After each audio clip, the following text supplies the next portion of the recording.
maganda naman yung nangyayari ngayon. At least napag-uusapan, nakikita. Of course, Senate and the House, they have their powers. Pwede sila mag-subpoena ng tao, ng documents. So magandang simula yun. Pero sa dulo, importante dito, and what we're trying to help with is that the appropriate cases be filed. So sorry, records of what projects? Records right now, not yet of specific projects, but of these contractors and for instance, their business permits. Tinitingnan ng National Government Agency kung saan ba talaga, kasi may iba mukhang mga fraudulent documents, may fraud sa mga kontrata.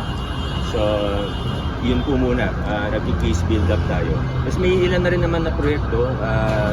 Nag-submit na rin po ako sa DPWH ng sulat mula sa akin, mula sa lokal na pamahalaan para sa isang Freedom of Information or FOI request for documents pertaining to flood control projects within our jurisdiction. How many do you have?